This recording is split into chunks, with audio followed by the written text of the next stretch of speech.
Hello everyone. Standard 12th में ओसी में last हमने हमारा जो चैप्टर नंबर 9 था फाइनेंशियल मार्केट वो हमने कंप्लीट किया था। आज से हम हमारा जो न्यू चैप्टर है चैप्टर नंबर 10 मार्केटिंग मैनेजमेंट जो है वो हम यहाँ पे स्टार्ट करने वाले हैं। So let's get start. जैसा कि मार्केट का मीनिंग आपको पता है कि हम जो भी चीज़ें हम परचेस करते हैं लेते हैं वो एक मार्केट। अब consumer is the king of the market in the modern every firm and organization continues to strive towards the fulfilling the needs of the consumer and satisfying them। कि यहाँ पे कंज्यूमर जो है आपको पता ही है कि वो मार्केट का किंग है और कोई भी फर्म या ऑर्गेनाइजेशन होता है वो कंटिन्यूसली ट्राई करता है कि वो जो उसके जो कस्टमर्स है उनकी जो नीड्स है उनके नीड्स को वो फुलफिल कर सके। Industrial revolution resulted in a specially growth in of the production in the basic and the primary needs of the consumer are become fulfil. कि इंडस्ट्रियलाइजेशन हुआ उसके कारण क्या प्रोडक्शन में इंक्रीमेंट हुआ एज अ रिजल्ट जो बेसिक एंड प्राइमरी नीड है consumer की वो प्राइमरी नीड जो है वो उनकी फुलफिल हो सके। और इसी तरह से जो उन्होंने placing new and differential products जो आते गए एंड रिजल्ट उसके कारण क्या वो मार्केट में प्रोड्यूसर के बीच में कॉम्पिटिशन होने लगा कि अलग अलग प्रोडक्शन करने लगे। टेक्नोलॉजिकल रिवॉल्यूशन है कि जिसके कारण अलग अलग प्रोडक्ट्स जो है वो मार्केट में लॉन्च होते गए। इसी तरह से कंटिन्यूसली वो लोग मार्केट में जो रिक्वायरमेंट है उसे फुलफ़िल करने के लिए और जो उसे फुलफ़िल करना और एज वेल एज जो सर्विस प्रोवाइड की जाती है उस सर्विस को फुलफ़िल करना कंटिन्यूसली चालू रहता है। नाउ अब मार्केटिंग प्रोसेस क्या है। मार्केट तो हमने देखा कि कस्टमर्स की जो नीड है जो सेटिस्फेक्शन है वो कोई भी प्रोड्यूसर जो उसकी ज़रूरतों को फुलफ़िल करता है that is called a market. अब मार्केटिंग प्रोसेस क्या है। In the marketing process efforts are being made for more efficiently innovatively and effectively कि यहाँ पे इस तरह से इफेक्ट डाली जाती है कि वो ज़्यादा से ज़्यादा कस्टमर्स को अट्रैक्ट कर सके उनके गुड्स को जो सेटिस्फाइड कर सके और उनकी लाइफ के अप्रोचेस के अकॉर्डिंग उनमें जो चेंज आता है वो चेंज को वो अडोप्ट कर सके।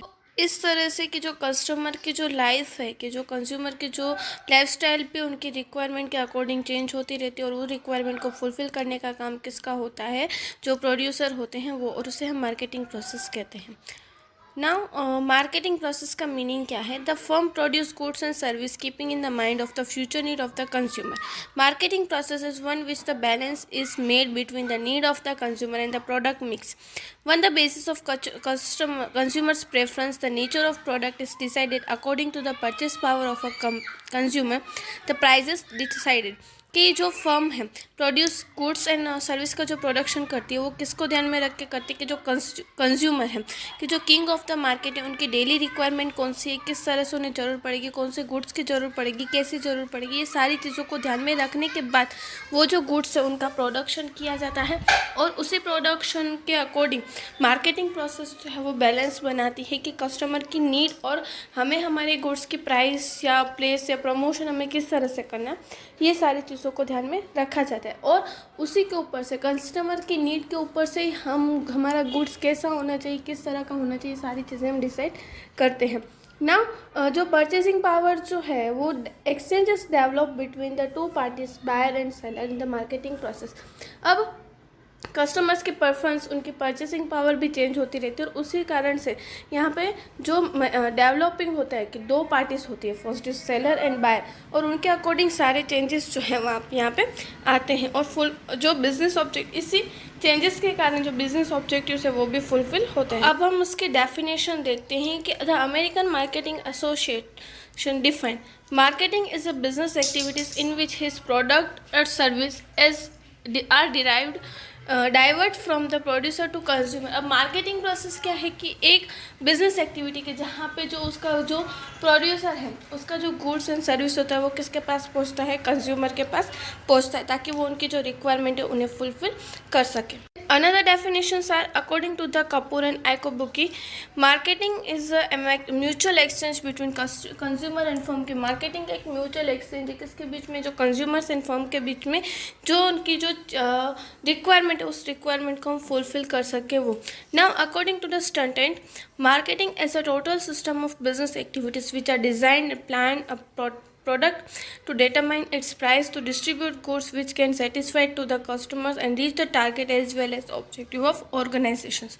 क्या यहाँ पे मार्केटिंग क्या कि एक सिस्टम है बिजनेस की जिसके ऊपर से हमें पता चलता है कि हमें प्रोडक्शन का प्लान कैसे करना है, उसकी प्राइस कितनी रखनी है, किस तरह से हम डिस्ट्रीब्यूट करने वाले हैं और किस तरह से हम जो कस्टमर्स हैं उनकी नीड्स को सेटिस्फाइड करके हमारे जो टारगेट्स उस टारगेट्स को हम अचीव कर सकते हैं। कि वो एक पूरी प्रोसीजर है जिसे हम क्या कहते हैं, मार्केटिंग मैनेजमेंट कहते हैं। Professor Philip Kotler stated that marketing is a social process in which private group based on their requirement produce valuable product and independently exchange goods and service. Marketing क्या है, एक सोशल प्रोसेस है कि जिसमें private groups जो हैं उनकी requirement के अकॉर्डिंग प्रोड्यूस करते हैं, उनकी प्राइस डिटरमाइन करते हैं एंड एज वेल एज उस गुड्स को और सर्विस को उनकी जो रिक्वायरमेंट है उसके अकॉर्डिंग चेंज करते हैं। That is called a marketing management. कि मार्केटिंग मैनेजमेंट क्या, एक फ्रीली एक्सचेंज करना गुड्स एंड सर्विस को टू द कस्टमर्स। और कौन करता है ये सर्विस एक्सचेंज? बायर करते हैं। अब यहाँ पे आपको स्क्रीन पे एक डायग्राम दिखाई दे रहा है कि मार्केटिंग प्रोसेस क्या है। तो सबसे पहले हम मार्केट को फोरकास्ट करते हैं कि कस्टमर्स की रिक्वायरमेंट क्या है, उनकी अंडरस्टैंडिंग क्या है, वो हम करते हैं। फिर उसके बाद वो गुड्स को हम क्या करते हैं कि कंज्यूमर तक, पहले हम कंज्यूमर के बारे में सोचते हैं, फिर डेवलपमेंट करते हैं उस गुड्स को, किस तरह से हम प्रोडक्ट को क्रिएट करेंगे कि ताकि वो जो गुड्स है वो कस्टमर्स तक हम प्रोड्यूस जो है वो कर सके। और उस गुड्स को हम सप्लाई करते हैं रॉ मटेरियल एंड सर्विस के रूप में। फिर अगेन इस तरह से जो प्रोसीजर है वो पूरी चलती है कि सबसे पहले हम कस्टमर की रिक्वायरमेंट के बारे में जानते हैं, फिर कस्टमर की रिक्वायरमेंट क्या है, मतलब कि उनको किस तरह के गुड्स हम सेटिस्फेक्शन ला सकते हैं। फिर पब्लिक रिलेशन कि हम किस तरह से वो जो गुड्स उसे डेवलप करेंगे एंड लास्ट में हम वो जो पूरी प्रोसेस है उसे हम फॉलो करते हैं कि ताकि हमें पता चले कि हमारी जो मार्केटिंग मिक्स है कि हमें प्रोडक्ट कितना करना है, उसकी प्राइस किस तरह से रखनी है, किस तरह से हम प्रमोशन कर सकते हैं हमारे गुड्स का एंड एज वेल एज कि अब हमें डिस्ट्रीब्यूशन करना है तो हमें कौन सी जगह पे कैसे करना चाहिए, किस तरह से करना चाहिए।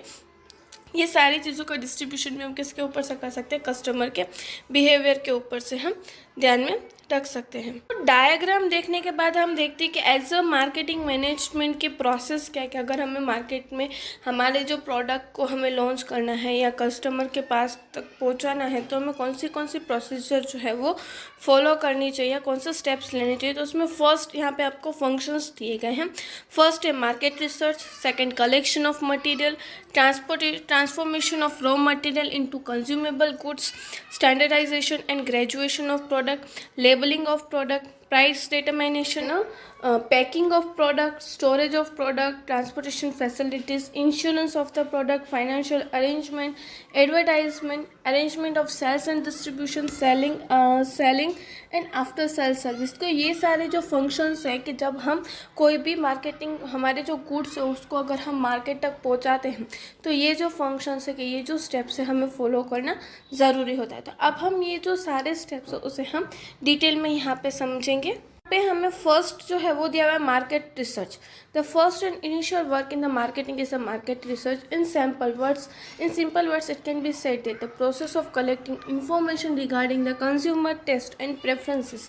कि यहाँ पे फर्स्ट एंड इनिशियल स्टेप क्या है कि सबसे पहले हम मार्केट के बारे में रिसर्च करते हैं, कस्टमर की रिक्वायरमेंट क्या है, उनके टेस्ट क्या है, अभी कौन सी किस तरह की डिमांड चल रही है। अगर हम ज़्यादा प्रोडक्शन करते तो कभी कभी रिस्क हो जाते, तो इसलिए जब भी हम प्रोडक्शन करते हैं कि जब भी हम कोई न्यू गुड्स को मार्केट में लॉन्च करने वाले हैं तो उसकी डिमांड क्या है, किस तरह के गुड्स की रिक्वायरमेंट है, कौन से कस्टमर्स किस तरह की गुड्स को बोल सकते हैं ना कि हम डिमांड क्या करते हैं, प्राइस कितनी रखनी चाहिए, और एज वेल एज कि हम किस तरह से कौन सा प्रोडक्ट करें कि जिसके कारण हमारी जो प्रॉफिटेबिलिटी है वो बढ़े, कम ना हो। और ये सारी चीज़ों को जानने के लिए हम क्वेश्चनरीज से, ऑब्जर्वेशन से, जो भी मार्केट रिसर्च से भी हम ये सारी चीज़ों के बारे में इजीली इन्फॉर्मेशन ले सकते हैं कि ताकि हमें पता चले कि अभी मार्केट में कौन सी चीज़ों की डिमांड कैसी है, कस्टमर के टेस्ट एंड प्रेफरेंसेस क्या है। And second function is collection of product. In many case product are manufactured at different places, they need to be collected centrally which is known as a collection of products.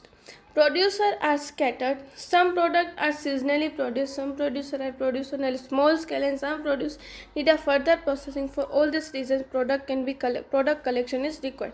कि कभी कभी ऐसा होता है कि हम जो प्रोडक्ट सेल करने वाले हैं तो वो प्रोडक्ट है ना अलग अलग जगह पे स्प्रेड हो, तो उसको कलेक्ट करना, वो जो गुड्स है उन्हें कलेक्ट करना, और उसे हम क्या कहते हैं, कलेक्शन ऑफ प्रोडक्ट। कि कभी कभी जो गुड्स है वो बहुत ही ज़्यादा वाइड स्प्रेड में एरिया में स्प्रेड हो, और प्रोड्यूसर जो है वो अलग अलग एरिया में रहते हैं। तो कुछ प्रोडक्ट जो है वो सीजनली प्रोड्यूस होते हैं, कुछ जो है स्मॉल स्केल में होते हैं। तो इसलिए जो कस्टमर्स की रिक्वायरमेंट है उस रिक्वायरमेंट के अकॉर्डिंग हम हमारे गुड्स को कलेक्ट करना, that is also known as a marketing process. की जहाँ पे हम हमारे जो कस्टमर्स की गुड्स है उसे हम कलेक्ट करते हैं, जो प्रोड्यूस है प्रोडक्ट है उसको हम हमारे पास कलेक्ट करते हैं। उसके बाद थर्ड स्टेप हमें यहाँ पे दिया हुआ है at transformation of raw material into consumer product. कि समटाइम्स ऐसा होता है कि प्रोड्यूसर जो है वो खुद ही अपनी जो गुड्स है उसे कंज्यूम मतलब कि प्रोड्यूस करता है। तो उस प्रोसेस के लिए यहाँ पे क्या करना पड़ता है कि जो रॉ मटेरियल होता है उसे वो अपने पास स्टोर करके रखता है, कि जब कस्टमर की नीड होती है कि उनकी जो रिक्वायरमेंट होती है उस रिक्वायरमेंट के अकॉर्डिंग वो जो प्रोडक्शन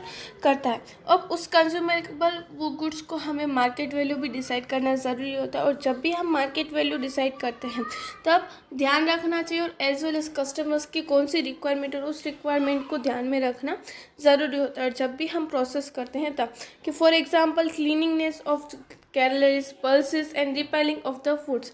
कि जब भी कुछ ऐसे फ्रूट्स है कि अब सपोज कि एज अ हम फूड का अगर हम घर पे ही मतलब कि हमारे यहाँ पे ओन में ही अगर हम प्रोडक्शन करते, तो जब भी हम फ्रूट्स को क्लीन करते हैं या रीपाइपिंग करते हैं तो वो सारी चीज़ों में ध्यान रखना है, ताकि कस्टमर्स को कोई भी उनके मन में कोई भी शंका या ऐसा कोई भी ना आ सके। जब भी हम प्रोडक्शन करें तो वो सारी चीज़ों को ध्यान में रखना ज़रूरी होता है।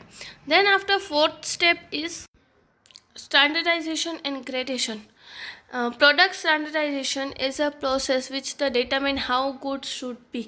The quality of the product standards regarding size, color, smell, taste, ingredients, etc. Many products require government standardization too. Standardization procedure is done along with gradation. Gradation, different quality products are classified differently. अब यहाँ पे standardization मतलब कि हम product की price कैसी है, उसकी कलर, स्मेल, टेस्ट, वो क्या उसके हिसाब से उसे स्टैंडर्ड वाइज करना। और स्टैंडर्डाइजेशन प्रोसीजर जो है वो ग्रेडेशन जो हम देते हैं कि वो हमने प्रोडक्ट में किस तरह से हमने क्वालिटी, उसकी क्वालिटी क्या है, उसकी प्राइस जो है उसके ऊपर से लगाई जाती है। कि जब भी हम गुड्स जो हैं वो गुड्स को हमने उसकी साइज़ कितनी है, उसकी स्मेल कैसी, उतनी टेस्ट की, तो उसके ऊपर से हमने उसको स्टैंडर्डाइज किया, एज वेल एज उस गुड्स की क्वालिटी कैसी है, वो सारी क्वालिटीज़ को ध्यान में रखने के बाद ही प्राइस जो है वो फिक्स की जाती है। अगर प्रोड्यूसर जो है वो गुड्स को स्टैंडर्डाइजेशन एंड ग्रेडेशन करता है तो कस्टमर का जो फेथ है कि उनका जो विश्वास है उस प्रोडक्ट में रहता है। कि अब अगर हम एग्जांपल देखने जाएँ तो हम हम कह सकते हैं कि कुछ पर्टिकुलर गुड्स को ही हम यूज़ करते हैं, कि डव शैम्पू या डव साबुन है तो हम बोलते हैं ना कि नहीं डव शैम्पू जो अच्छा है उसके कारण क्या होता है कि हमारे जो हेयर हैं वो अच्छे होते हैं। तो ये एक स्टैंडर्डाइजेशन हुआ कि जो हम ब्रांड को हमने ग्रेड दे के रखा है तो वो ग्रेड के अकॉर्डिंग सब लोग प्रीफर उसी को ही करते हैं। Gradation of agriculture product is done by a market department India Market Department of Government in Bureau of Indian Standard does its industrial products। कि यहाँ पर ग्रेडेशन कौन देता है एग्रीकल्चर प्रोडक्ट को, market department of government. And जो industrial products होते हैं उन्हें कौन देता है कि इंडियन स्टैंडर्ड्स जो है वो ISI जो हम कहते हैं कि वो उस प्रोडक्ट को स्टैंडर्ड देते हैं कि पता चले कि वो गुड्स का हम किस तरह से यूज़ कर सकते हैं वो। And fifth point is labelling of the product. A label differentiate the product one producer from that other competitors। कि यहाँ पे लेबल लगाना दैट मीन्स कि हम हमारे प्रोडक्ट को नाम देते हैं कि उसके कारण हमारा जो प्रोडक्ट है वो अलग हो जाता है, डिफ्रेंशिएट हो जाता है और उसके कारण यूनिक हो जाता है। कस्टमर जो उस प्रोडक्ट को ईजिली आइडेंटिफाई कर सकते हैं। उस लेबल में नाम, सिंबल, नंबर कुछ भी हो सकता है कि जो हम ब्रांड के ऊपर से हम हमारे गुड्स को आइडेंटिफाई कर सकते हैं। Then after sixth point is price determination. कि अब ये सारी चीज़ों को हमने कर लिया। अब एक्सपेंस जो होते कि ऑब्वियसली हम प्रोडक्शन करते तो अलग अलग हमें एक्सपेंस होते कि उसकी गुड्स को हमने किस तरह से प्रोडक्शन किया, प्रोडक्शन कॉस्ट होता है, पेकिंग होती है, उसका इंश्योरेंस, उसके रिलेटेड डिस्ट्रीब्यूशन करना है। ये सारे कॉस्ट को ध्यान में रखने के बाद और एज वेल एज हमारा प्रॉफिट हम ऐड करने के बाद क्या करते हैं, हम प्राइस डिटरमाइन करते हैं कि हमें कितना प्रॉफिट होगा और हमने कितना एक्सपेंस किया। उसको ध्यान में रखने के बाद ही हम क्या करते हैं, प्राइस डिटरमाइन कीजिए। और प्राइस किस तरह से डिटरमाइन कर सकते हैं कि जो प्रोडक्ट की पैकिंग है उसके अकॉर्डिंग ये सारे गुड्स की जो प्राइस है वो होना ज़रूरी है, क्योंकि उसी पैकिंग के अकॉर्डिंग जो अगर सूटेबल प्राइस होगी तो ही कस्टमर वो पर्टिकुलर चीज़ जो है उस चीज़ को वो खरीद कर सकते हैं। तो जब भी हम प्राइस डिटरमाइन करते हैं तो इस तरह से करनी चाहिए कि जो कस्टमर को सूटेबल हो सके, उनके फेवर में हो, और एज वेल एज हमारा जो प्रॉफिटेबिलिटी है वो भी हमारी इंक्रीज़ हो सके, हमारा प्रॉफिट भी मेंटेन रह सके और प्राइस भी जो है वो बेसिक रहे। इस तरह से प्राइस डिटरमाइन की जाती है। उसके बाद यहाँ पे नेक्स्ट हमें दिया कि packing the product.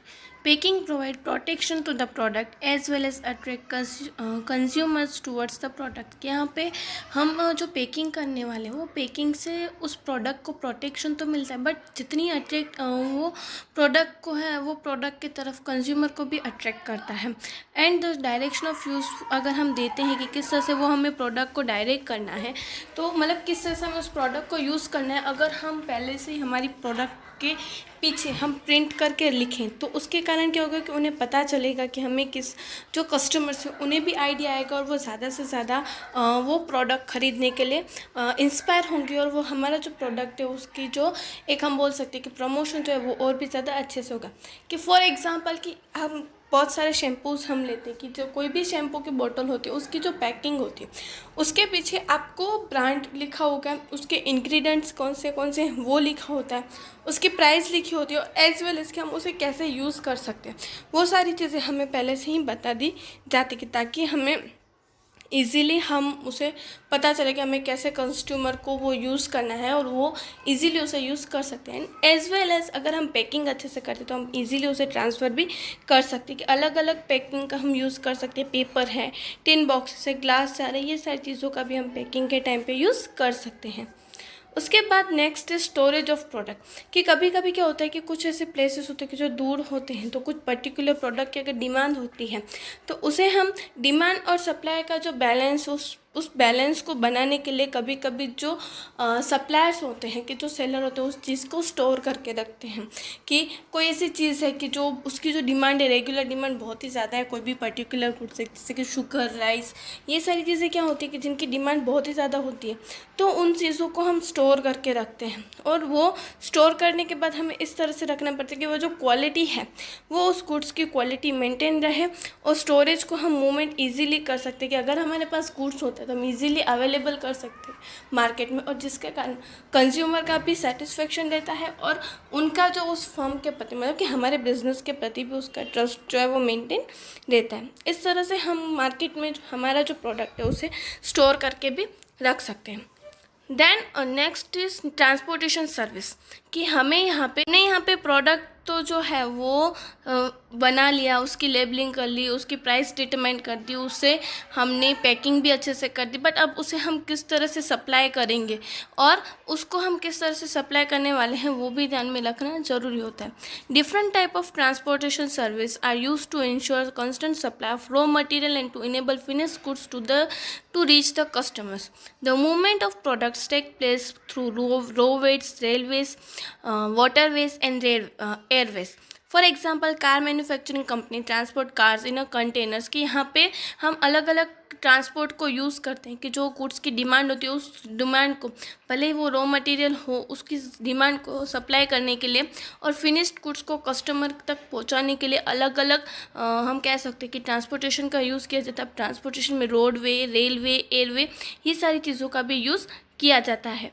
Transportation taking insurance कि जब भी हम ट्रांसपोर्टेशन लेते हैं तो कभी कभी को तो कि आज के ज़माने में रिस्क बहुत ज़्यादा होता है कि जब भी हम स्टोर करके रखते हैं या ट्रांसपोर्ट करते हैं कि जैसे कि वो माल को चोरी हो जाना, आग लग जाती है, डकैती हो जाती है, कि हाँ कभी कभी वो प्रोडक्ट जो है अगर वाटरवे से हम जा रहे हैं तो वो वाटरवे से भी कभी कभी नुकसान हो जाता है। तो ये सारी चीज़ों को जो प्रोड्यूसर होते हैं, प्रोड्यूसर डिस्ट्रीब्यूटर क्या करते हैं कि इस चीज़ के अगेंस्ट वो एक इंश्योरेंस ले लेते हैं कि ताकि उन्हें सेफ रहे कि अगर उन्हें कुछ भी नुकसान होता है तो वो इंश्योरेंस से उसकी भरपाई कर सकते हैं।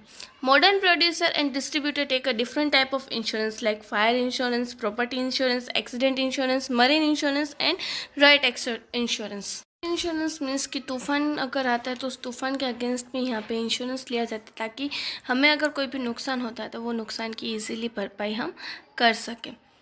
उसके बाद हमें यहाँ पे नेक्स्ट जो दिया हुआ है कि फाइनेंशियल अरेंजमेंट की जाती है कि हमें वर्किंग कैपिटल कितनी चाहिएगी, फाइनेंशियली हमें ज़रूरत तो पड़ेगी ना, अगर हमें रॉ मटेरियल परचेस करना है या हमें कब फाइनेंस की ज़रूरत पड़ेगी, कैसे पड़ेगी, सीजनल डिमांड है तो उसके लिए कितनी चाहिए, अगर हमें एडवर्टाइजमेंट करनी है तो उसके लिए कितनी चाहिए, वो सारी चीज़ों का काम कौन करता है, मार्केटिंग मैनेजर जो होता है वो डिसाइड करता है कि हमें कब कौन सी ज़रूरत फाइनेंस की ज़रूरत पड़ेगी, किस तरह से पड़ने वाली है और कैसे कब पड़ने वाली है, और डिस्ट्रीब्यूशन हम कैसे करेंगे, मार्केट की ब्रांडिंग कैसे करेंगे, ये सारी चीज़ों के बारे में भी।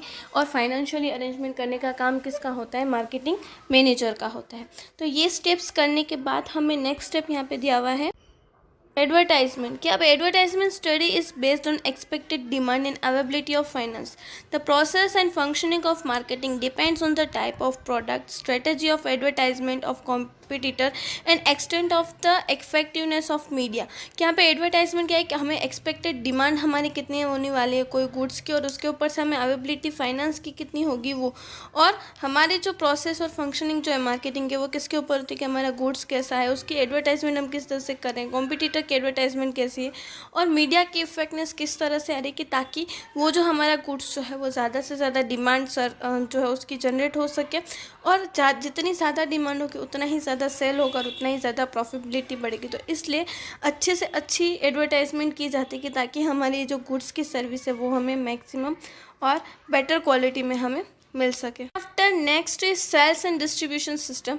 It is essential that the product must reach to the consumer from the producer's place speedily and economically, for which appointment of distributor is necessary। कि जब भी हम कोई भी प्रोडक्ट जो प्रोड्यूस करते हैं वो सही टाइम पे, सही जगह पे, सही वक्त पे पहुंचाना बहुत ही ज़्यादा ज़रूरी होता है। इसलिए वो सारी चीज़ों के लिए हमें डिस्ट्रीब्यूटर की एक अरेंजमेंट करनी चाहिए, और उसके लिए एक प्रोड्यूसर्स जो हैं वो क्या करते हैं, एक अरेंज करते हैं कि ताकि वो सेल्स के लिए जो सेलर भी ढूंढे और हमारा गुड्स जो है वो टाइम टू टाइम प्रोडक्शन के पास, मतलब कि जो कस्टमर के पास भी पहुंच सके। If the demand of the product is very high and economical in nature, then all the methods are adopted simultaneously. In a distribution ship, it is necessary that the product must reach to the wholesaler and retailer on time।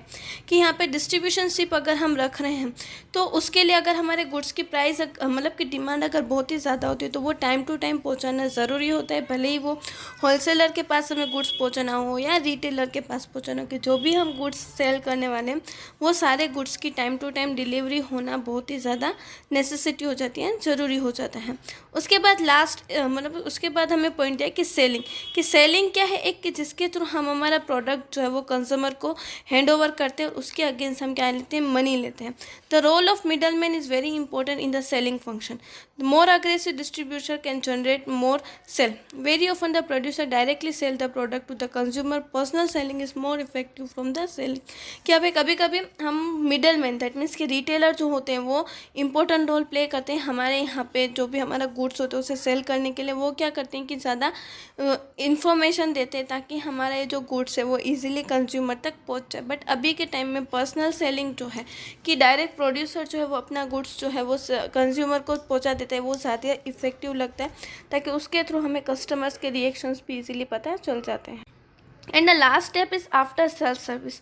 कि after sale service में क्या आता है कि permanent and happy customer है तो उनके बारे में इंफॉर्मेशन लेना। अगर कोई कस्टमर जो है उसकी कंप्लेन आई है तो उसे कंप्लेन सुनना। अगर डिफेक्टिव प्रोडक्ट आ जाती है तो उसे रिप्लेस करना और कभी कभी उस गुड्स को रिपेयर करना। फॉर सर्टेन प्रोडक्ट्स कि अगर कुछ प्रोडक्ट्स का अगर जिसे डेमोस्ट्रेशन की ज़रूरत है तो कस्टमर की जगह पर उसे डेमोस्ट्रेशन दिखाना कि product like AC, TV, grinder, refrigerator, technical knowledge is essential and arrangement for after sale service is to be done for which the network should be created। कि टीवी हो, AC हो या ग्राइंडर हो या electric चीज़ें हों उसमें technical knowledge ज़रूरी होता है और उस तरह से अरेंजमेंट की जाती है कि जो हम गुड्स सेल करते हैं उसके बाद आफ्टर सेल सर्विस देना ज़रूरी होता है, क्योंकि हमें बताना ज़रूरी होता है कि हमें किस तरह से इस प्रोडक्ट को यूज़ करना है। तो ये सारी प्रोसीजर जो है वो हम एज अ मार्केटिंग जब हम हमारा गुड्स प्रोड्यूस करते हैं, प्रोड्यूस करने के बारे में सोचने से लेके हमारा गुड्स सेल होता है तब तक की ये जो पूरी प्रोसीजर है हमने आज देखी। ऊपर से आपको यहाँ पे स्क्रीन पे जो क्वेश्चन दिखाई दे रहा है वो आपको आपके स्क्रीन क्वेश्चन को आपकी नोटबुक में लिखना है। हम नेक्स्ट वीडियो में अनदर टॉपिक के साथ मिलेंगे। Thank you.